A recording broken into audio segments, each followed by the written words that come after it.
Hello, good evening, my friends. Since it's already late and medyo pagaw na rin kasi ako. So today, June 7th, 2021 is my vaccine day. So I'm very happy. Last June 5, my husband had his vaccine. It's mas nauna yung kanyang vaccine because really priority is given to those that have that has illness or senior and in addition to the fact that he is already senior. So the process, I can just make kwento to you of what we have gone through and how it is the process and why we were where we live in Cavite. I work in Manila. My husband's family lives in Fairview, and yet we were vaccinated in Makati. So yon, perhaps the the underlying decision or the underlying reason is the fact that we want ourselves to be inoculated because of the risks associated with my husband and he being a stroke patient since 1997 and me being the pasaway who always go out and the fact that I go to the office practically every day and even on weekdays sometimes I also go to the market. I also go to the groceries and all that. So those are actually the places I go to. And of course when I go to Subic for official assignment. So um, in that case, there is really a need for us to be vaccinated. Tama ba yung English? Alden, can you can you correct me? Do we have to have our vaccine because of those risks? And I know some friends, and I know families of friends who have really had the COVID, and their advice is their common advice is have yourself have the vaccine. Okay, so in that regard, it's really with conviction that you want to be have the vaccine. We are not we don't belong to the group na hesitant and all that. No, because the risk of having the vaccine out is lower than the risk of having the COVID, right? In addition to the fact that the effect on your body, the chance that you would probably die, and then the expenses that goes along with it. So so with that determination and grit, we really enlisted ourselves first to the municipality where we live, which is in Bacoor, Cavite. Unfortunately, it's not that it's not that systematic or something in Bacoor. So we thought of ways. That's why I even posted on Facebook that can I be inoculated in Manila, because anyway I work in Manila and all that. And then most of my friends really answered, yeah, you can have your vaccination in Manila, and and then gradually some of my class office mates are being vaccinated in Santa Ana, Hospital Manila, and all that. So and really the process in Manila is very very simple. In Manila you just need three. One is the QR code that you can download from the website, and of course the waiver that you can get from their website as well. And the third is the medical certificate, or even it's not even the medical certificate in Manila. It's only the reseta. So if there's a reseta, then you can go, in Manila. So basically that's the process. And then of course kilala nyo naman ako, di ba? Namimili. So I even attempted to take a queue at the Pfizer when Manila announced a Pfizer vaccination somewhere in Manila Prince Hotel, which is just across, just within UN Avenue. But then of course naman how people really want the vaccine from Pfizer. So in that case the general vaccine is really Sinovac, which meron pa akong hesitation and all that, and I was alone, and ang hirap naman nung nandun ako mag-isa ako, kung bigla akong bumagsak dun, di ba? So with those and all those considerations, but again, there's always that underlying reason that why do I not have myself vaccinated, considering the risks that that goes with it. The fact that I go, I really meet a lot of people. I go to BIR, I go to I go to restaurants, I go to the banks and all that. So basically those are the reasons. And so in our desperation, of course, if we have the opportunity to go home in Mindoro, then we could easily be vaccinated there. For sure, I am, because both of us are residents there as well. So, but then again, the going there is really another struggle for us. So, in that case, my daughter, who happened, my daughter and my son live in Makati. So, they gave the idea, why not Makati? It really didn't occur to me that we'll have the vaccination in Makati. Of course, for other reasons. And then I said, oh nga, why not? And then and that's the reason why we registered ourselves in Makati. For Makati, of course, for Maxi, my husband, because he's senior, and the fact that when you see him, he's really limping and on a wheelchair and all that. So madali yung process kasi as soon as we arrived, he was already assisted. Of course, we use our own wheelchair.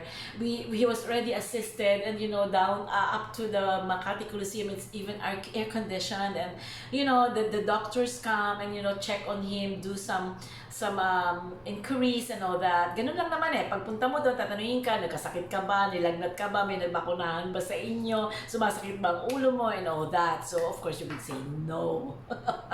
Okay, and then, after that, they would, hindi ka nga aalis sa tayo mo. Doon sa Makati Coliseum, hindi umalis ang husband ko sa tayo. Primarily because of his condition, I think. No?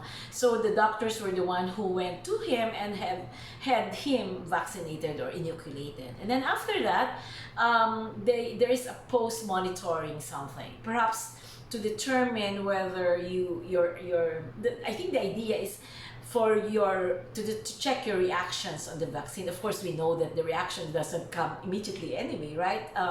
So in that case, post-monitoring and all that, and then now we know that, of course, in Makati there are 4 vaccines being given, no? But of course, the one that was given to my husband is Sinovac, primarily of his condition and also his age.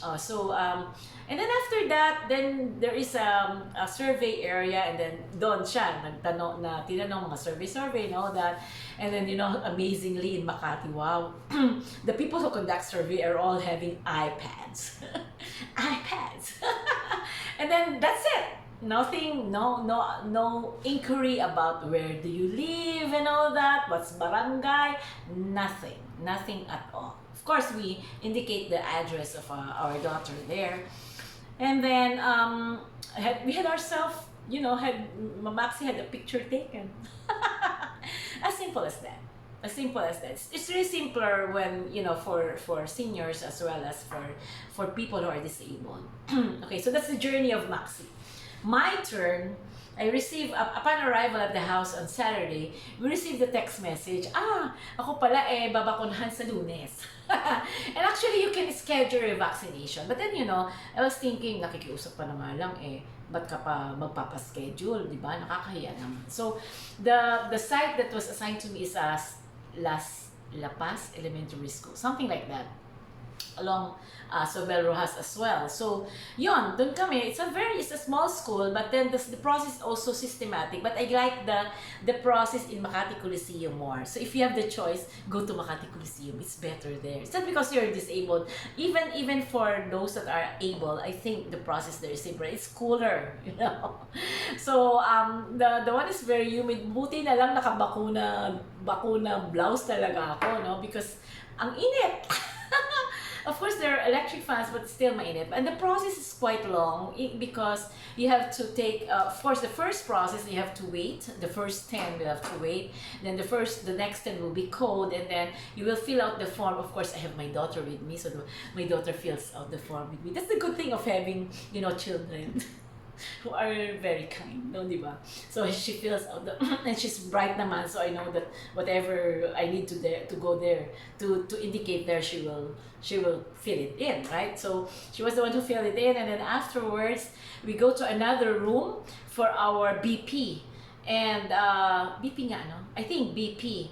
And then another room again for the inquiry. Yeah, the inquiry. Nagkasakit ka ba? May lagnat ka ba? And all that, blah, blah, blah, blah. And all, as I said, you answered no. Otherwise, if you answer yes, then of course you will not be vaccinated, right? So after that, After that, we proceeded to room 105. I could remember it vividly.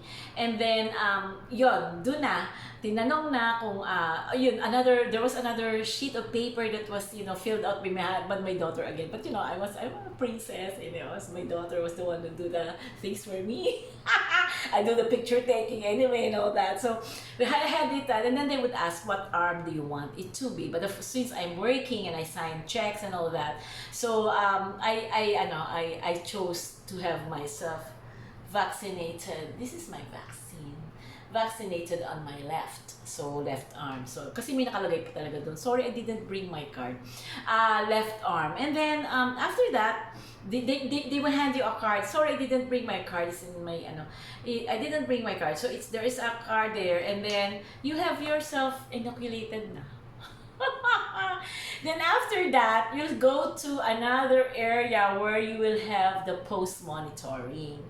And then, after that is the survey, again with all the iPads and all that. And then you have yourself have your picture. Of course, it's an optional thing to do. But the good thing about Makati is that they even give free paracetamol. O diba? Saan ka pa? Iba talaga ang Makati.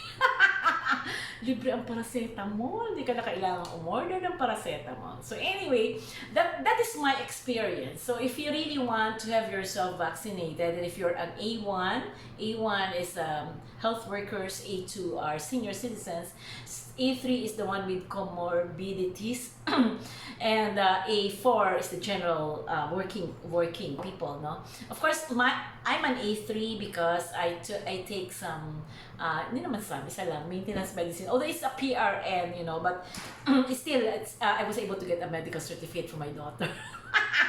Talagang binulugar ko pa no?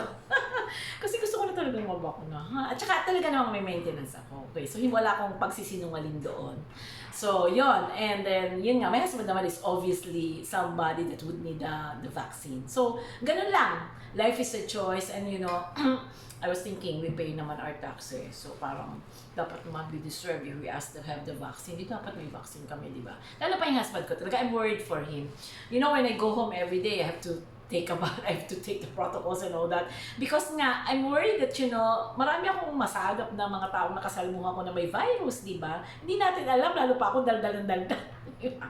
Di ba? So, yun, that's my experience. And I hope you learned from my experience. So, for those who want to have vaccinated, I think Manila is now open for A4, I think, no? But Makati is still until A3. So, Makati, it's very easy, really. And the process, seamless. Maganda siya. The best yung napuntahan namin na Makati Coliseum. Of course, this one in La Paz is medyo siguro because naiinitan ako. So yun, it will take, I thought, we arrived there at 8. I thought we could finish at around 9. No, it's not. So I really filed a half-day leave. Really. Because in fairness to my employer, di ba? So yun ang aking experience. So that's my COVID experience and I hope you learned from it. And if you want to have yourself inoculated, do it. Please. Ako, depending on your pero ako ang perception ko lagi is it's a first line of defense. At least you have the vaccine, di ba? Hindi natin alam Ang dami kayang variants, di ba? So yan, God bless you and God protect you. And the risk of having the virus is still there. The cases are still 7,000. It's still not.